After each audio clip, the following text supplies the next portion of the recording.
Hi guys, and welcome back to another video, and today I'm going to be talking about Power of the Doctor. Now, where do I start? What an episode. I've got to give that an absolute 10 out of 10. Chris Chibnall's best work on Doctor Who so far. Honestly, I've got to say, wow, I'm still like recovering from yesterday's episode. It was absolutely amazing. I've never seen anything so really well done by Chris Chibnall, and it's really shocked me because normally I'm a bit negative about Chris Chibnall, but I've got to say that man did an absolutely amazing job. You can definitely see he put all of his heart and effort into making that episode, and some very unique concepts were used in this story, which I find is very cool, and very nods to references to other episodes. The best fan service Doctor Who episode I think there's ever been, and that is really amazing. And I was chatting to my friend today, Brandon, and he said that it was an absolute amazing episode, and he loved it. He's really excited about David Tennant. Sorry, that's a spoiler, but yeah. So it's really great. I actually loved the episode. Thank you, Chris Chibnall. Now I never normally say that, but I am today. But yeah. So my first thoughts really. I don't even know how to start, to be fair. So my first thoughts. Basically, basically we just arrive with the Doctor trying to stop this train in outer space from crashing. We have the Doctor, Dan, and Yaz, and they're just trying to stop it. And then Dan nearly dies for that the short thing, which was quite a close thing to do, really. Like Dan's helmet started breaking, the RTD kind of helmet thing. Don't know why I did that. Yeah, but basically that happens, and then Dan basically says, bit like exactly what happened with Rain and Graham. He basically says, "Oh, I'm a bit tired of travelling now, and I want to go and settle down with his girlfriend. Forgotten her name, but forgotten the name of his girlfriend. But yeah, so basically he goes and says, "Oh, I'm leaving the TARDIS," and shakes hands with the Doctor and says like goodbye and stuff like that. And that's a nice scene. But that happens at the beginning of the episode, so Dan's kind of swept under the rug. Don't hear much of him until the end of the story. That's a spoiler, but never mind. But he kind of gets swept under the rug for most of the story, which I think was fair enough. The amount of characters in this story, you could definitely see that there wasn't enough room or enough time for Dan to be involved in everything. But yeah, so that happens, and Dan kind of goes, these like the the Cyber Masters are back, and they're wearing their like Time Lordy Cyberman thing, and they attack the train, and then they try and steal this energy source, which is disguised as a girl for some weird reason. I don't know, bit odd, but yeah. But do you know what I am so happy about? There was no mention of the Timeless Child, and I'm really happy about that, because Doctor Who the Timeless Child story arc is something that Chris Chibnall created and was very bad, and I didn't really like it, to be fair. Just made everything more convoluted in your brain. But I'm so glad they didn't mention it or really talk about it, so that's quite good, to be fair. But this episode felt like more of a fan service to anyone ever, which I mentioned earlier. But it felt like you kind of brought anyone could watch it. Anyone from any generation of Doctor Who fans could watch it. Doctor Who fans from the 80s, Doctor Who fans from the 80s, the 60s, 70s. All throughout the decades, they could literally enjoy this, because at the end you have a nice scene with all the companions back, and I'll get into that a bit later. But yeah. But so after that train scene that I was talking about, which was very, very well shot, it was a bit convoluted in your brain, because you kind of thrown into the adventure, if you know what I mean, which was a bit odd. And then Daleks just randomly popping up inside the TARDIS, you're like, what's going on?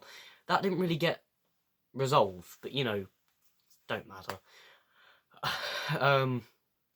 And then you kind of have these scenes, the Master is back, obviously, and the Master is in like 1916, whatever, and he's trying to take this place over. And I've got to say, the Master is amazing in this episode. He is so funny. It is unbelievable. Sacha Dhawan is an absolutely amazing actor. Give him 10 out of 10 for his performance. I think he's one of the best Masters. I think he's up there with John Sim and Michelle Gomez, who played Missy. I think they are. He's definitely up there, you know, with out of the new series, and obviously, yeah, I've got to say, absolutely amazing.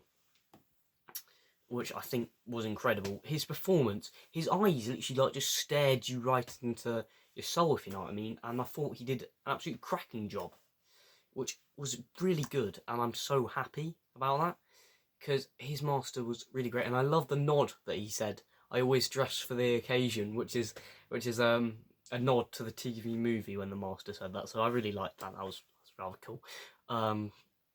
But something else I really did enjoy was the Master dancing. That was so funny when he was like, the Doctor's gonna regenerate into me and stuff like that. That was quite fun. And then the Master regenerated into the Doctor. What the hell? Because a forced regeneration, which Patrick Troughton had, that's a nice little nod to regeneration, which I loved. Love Patrick Troughton, absolute legend. R.I.P. But I love that nod, and the fact that the Master went into the Doctor's body and then was wearing this mishmash of all of the Doctor's outfits. So funny. Unbelievably funny. And I believe that was leaked a while back about the Doctor or the Master wearing all of these different clothes throughout history, which I thought was history about the Doctor, which I really enjoyed. I thought that was a rather great thing that they did.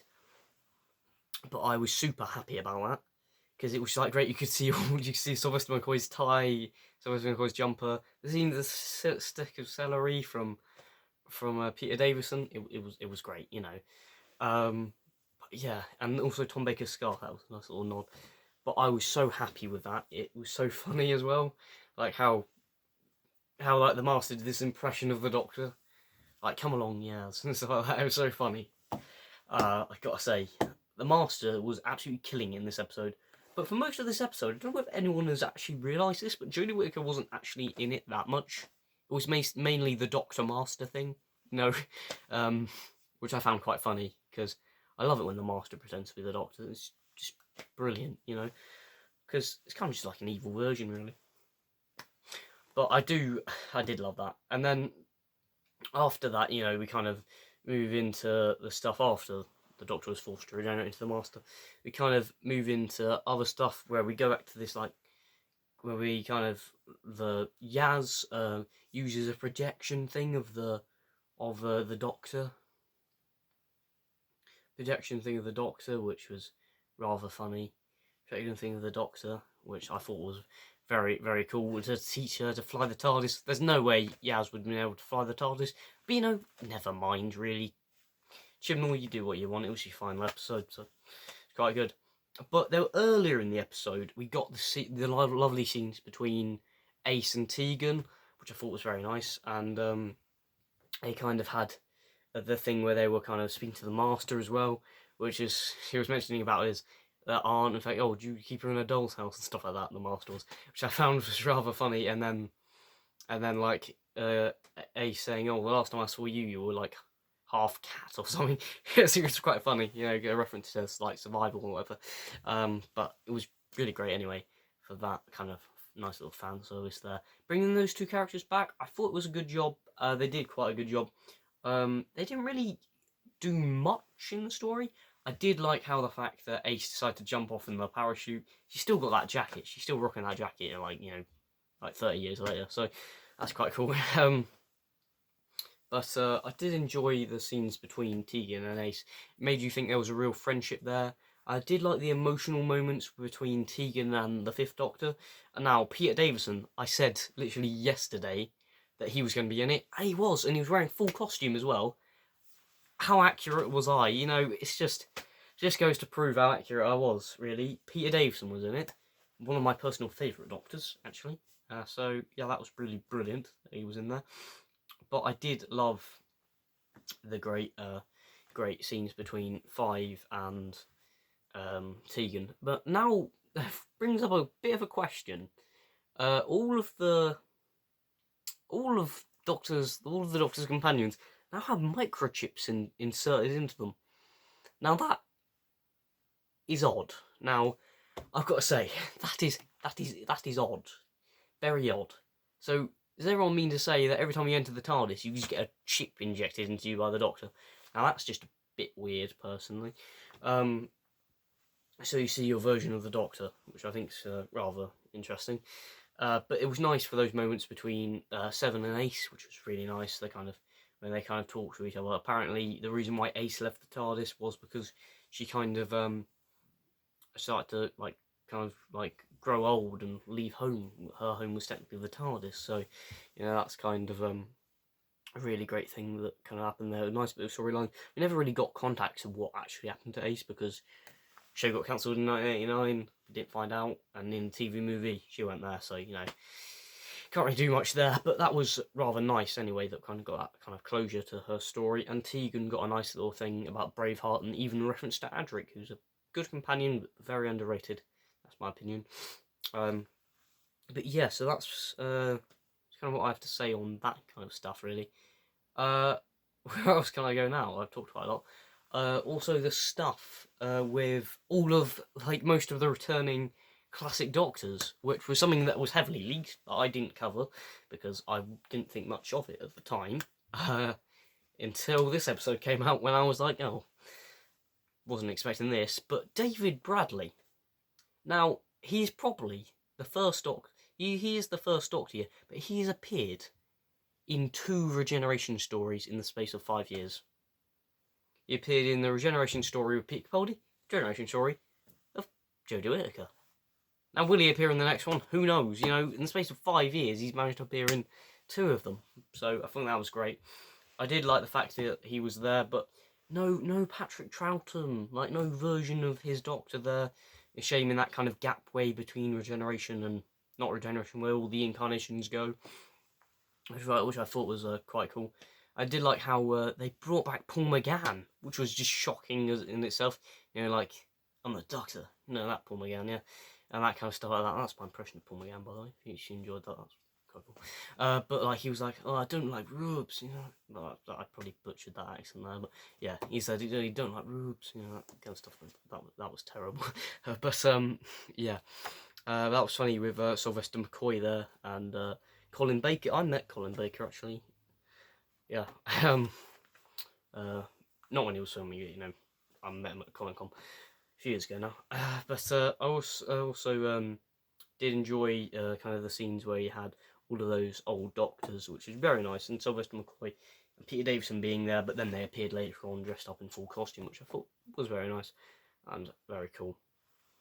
But none of the other Doctors were there, which was a bit odd, really, because I was expecting, John Pertwee's Doctor to be there, but just like a recasting, I was hoping Patrick Troughton to be there, but played by, say, someone else like Michael McIntyre, which would have been quite cool. I'm up for that theory. Yeah, but that was a bit annoying. That wasn't any more of the other classic Doctors, really. But it was very good. It brought back all the old cast members, which I thought was really nice. Now, moving on to something else. Bradley Walsh was in it. I mentioned this about 2 days ago when I released my video on My Hopes, and he was actually on the filming location, so that's how we kind of knew about that. We kind of knew and heard, but I thought that was a very good job bringing him back.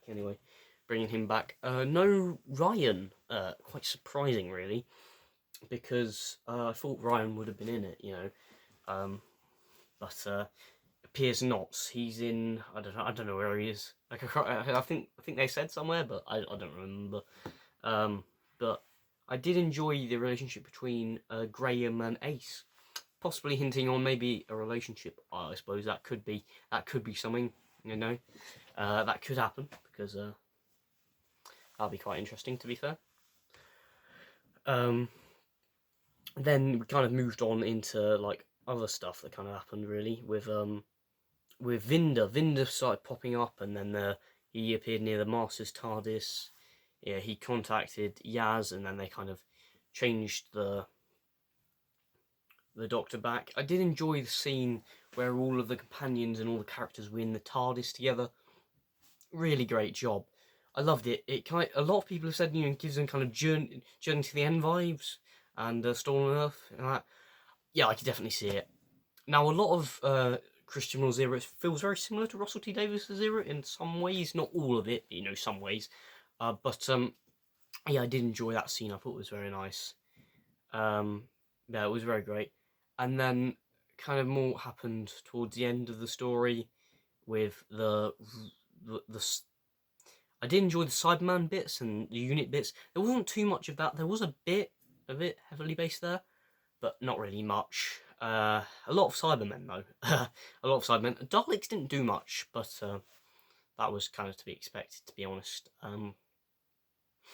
But then, as we kind of got towards the end of the story, we moved on to the Doctor. The Doctor's hands started glowing towards the end, which I thought was quite neat. After they defeated the Master and left him on that exploding planet or whatever, which I thought was great, to get that energy source back and save it or whatever, which I thought was quite great. Which was absolutely amazing.